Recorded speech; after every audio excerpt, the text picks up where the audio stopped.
my god. I was not expecting that.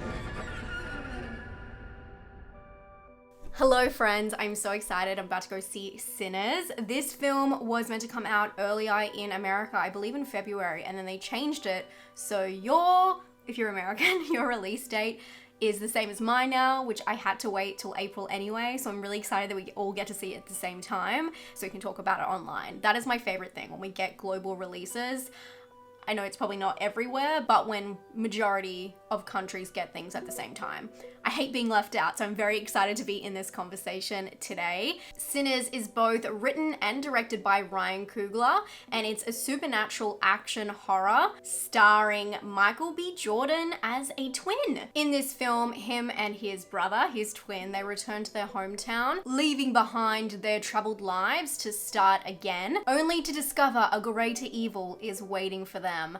This film looks, it is an action film, but it looks action-packed. I have seen the trailer multiple times, so I do know a little bit of what's going on, but I'm very excited to see what exact entities and elements that all falls within. The film looks very dark, very moody, but very slick. And I am really surprised now looking at the runtime that it goes for 2 hours and 17 minutes. I don't think I've heard anyone talk about that. It's pretty long for a straight up action horror. The movie is set in the 1930s and it's gonna have a lot of different themes. I feel like it's a very religious movie, I guess for the time as well, but also the setting, I believe, in the South. But I'm not trying to look too much into it before we go see it. I'm gonna let you know if it's worth your time. And this is coming from the point of view of someone who doesn't absolutely love action movies, but I have been won over recently. In the last few years, there's been a lot of action horror on my top 10. So I feel like that's changing, but I have to, put that out there. Let's go see Sinners. I'll let you know whether it's worth your time because it is a lot of time. I'm not complaining that 2 hours is too long for a film, but at nearly 2.5 hours, it really should need that time for the structure. So I'll let you know whether that works. And by the end of this video, you'll know whether this film is worth your time, your hard-earned money, and suits your personal taste. I'll let you know what I think, but also who I think that this film is for.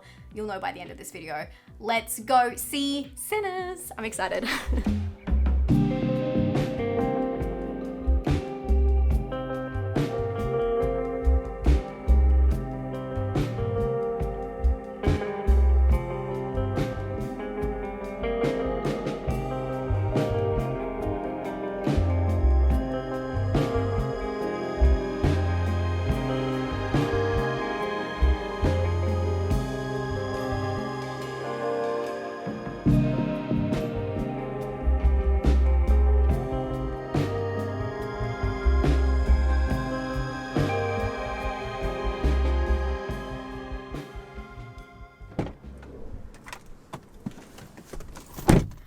Oh my god.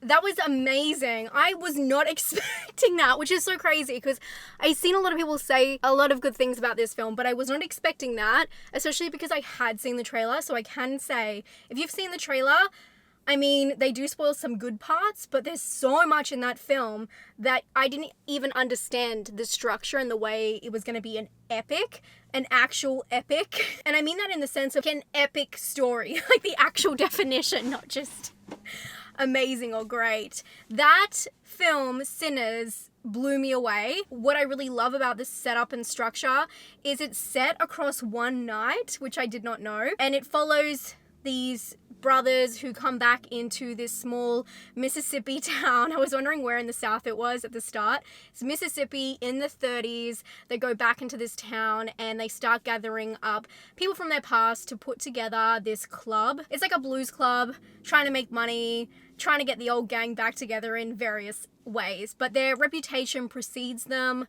They're known as being pretty brutal brothers. They're known for their crime, their antics, and they're very different from each other. So really cool seeing Michael B. Jordan play two different polar opposite brothers, twins. But the whole start of the film is basically leading you into that night, which I thought was a really cool use of time. And the horror, although it starts with kind of a bang to really get you excited for what's to come, it then dips into drama straight away, and then it leads into, what's coming, there's darkness coming. But what I really liked about the setup and the lead-in is the exposition. It doesn't do so in a fast-paced way that we're used to in horror movies. It does so in a drama way, but also a way that when people are in danger later on in the film, you really care about every single character because you know their backstory. It's deep, it's layered. Their motives, how they tie into the brother's story is very well explained.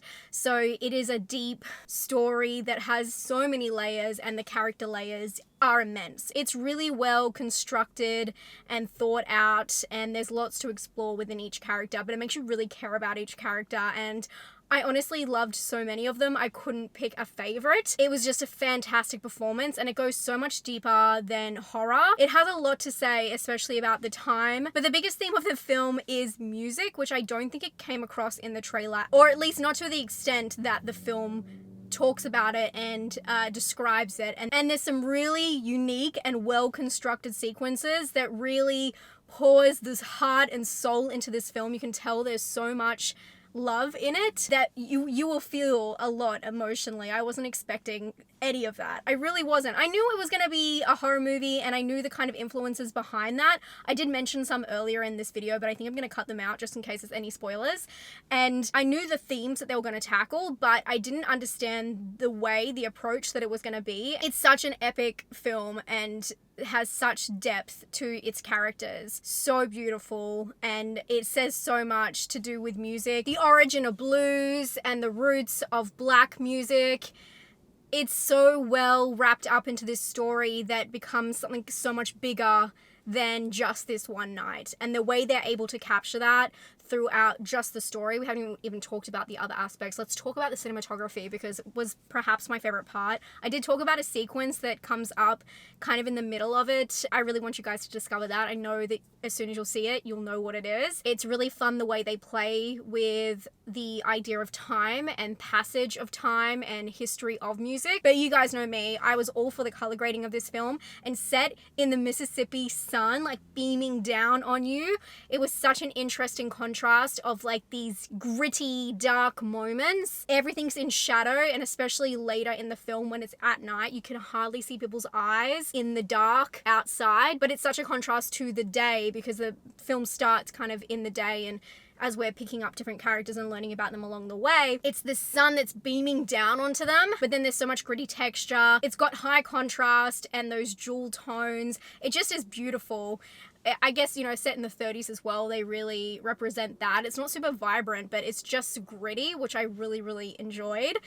It's just beautiful to look at, absolutely beautiful. And then when the horror kicks in, you guys will not be upset about the gore and the way it's approached. I think it's just enough, especially the design of certain elements, I think is done really well, quite believable. Obviously, talking about cinematography, setting, we have to also touch on music, and because this film is primarily about music, and about the relationship with music and evil and those kinds of beliefs, it is fantastic. I honestly, you'd have to have someone who knows a lot more about music break down the elements of this film, and I think that people will, because it is half of the film is attributed to the amazing music that flows throughout it. I was swaying away, stumping my feet throughout that film. It is so catchy, and the way it kind of runs through the story and introduces new elements and old elements, it's beautiful. It's absolutely beautiful. But also the sound design I thought was really cool. The start of the film, because we are getting that lead in that I've been talking about, it is really heavy on dialogue and a lot of, you know, them talking about their reputation, reintroducing characters, re-meeting people since these brothers are coming back into town. But they also do a lot of storytelling, and they do this really cool thing where they're layering their audio of their dialogue talking, and then what they're talking about is kind of playing really softly in the background, and it's transporting you there even though visually it doesn't. And I just love those kind of touches, those kinds of aspects. I think the sound design in this film is phenomenal. Phenomenal. And I guess we have to talk about pacing as well. The film is long, and I do think you feel the runtime, but it made sense when I understood the approach of a lot of lead-in to the big epic night. But I will say, because it is so, I know I keep using the word epic, but because it is so theatrical and so over the top, and it's peaking, the tension is rising at such a rapid pace. It's like this, you know, films are usually like this is like this the whole time. So when it does peak, I felt like, oh, we're there already. It felt like it had nowhere to go when it finally peaked. I kind of had that thought where, oh wow, we're there. We're at the peak. It's happening. And you know when it's happening because the visuals are amazing, especially for this kind of subgenre of horror. Especially now in this decade, there isn't anything that can compare to the way it's set out and the way it's delivered. It's phenomenal. So it did kind of reach the peak, and then it kind of has another hump on the way out. And I wasn't too sure about that, but it kind of made sense in the end. But I will say, because it is promising so much and it's delivering so much, it's kind of hard to have a peak. And in horror movies, usually we do have that. So you have to kind of hold back so you can release so much and really blow people away. But if you're blowing them away the whole time, sometimes it's a strange realization to know that you're at the peak. Does that make sense? The other thing I really want to say is there is a mid-credits scene that is a very long scene, and I think is quite important. I think it should have just been in the film instead of in the mid-credits. So please stick around for that, because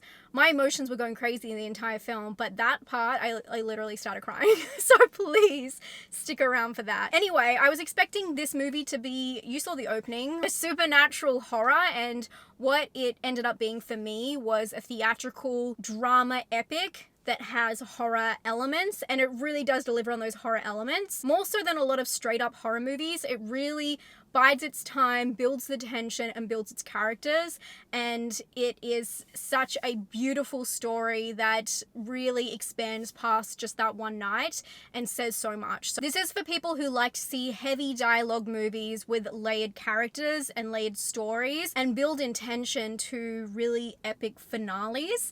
It is primarily drama, I would say, but it really gets you into the pace, and I don't think it's slow. Even though it's drama, I do not think it's a slow movie.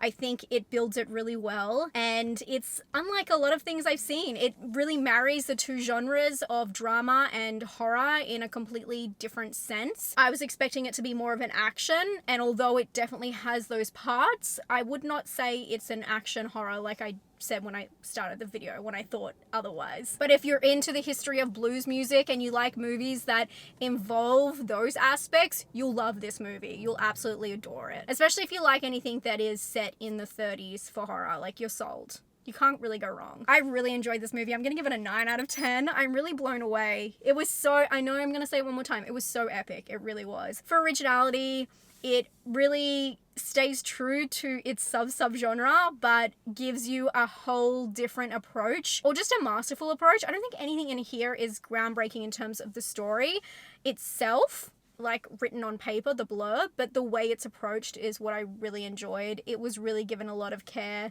and a lot of heart and soul, but I still probably would give it a 6 because of that. And for scare, I do think it's actually quite scary. It's a little bit more sinister, and I definitely held my breath at moments just because I cared so much about characters. Seeing them go into bad situations they didn't know they were getting themselves into. I would probably give it a 7 for scare. That's it from me. I can't wait to hear what you guys think about Sinners down below. Like all horror movies, it depends on your personal taste, so if this sounds like your kind of thing, you should definitely go check it out on the big screen. It is a privilege to see this on the big screen.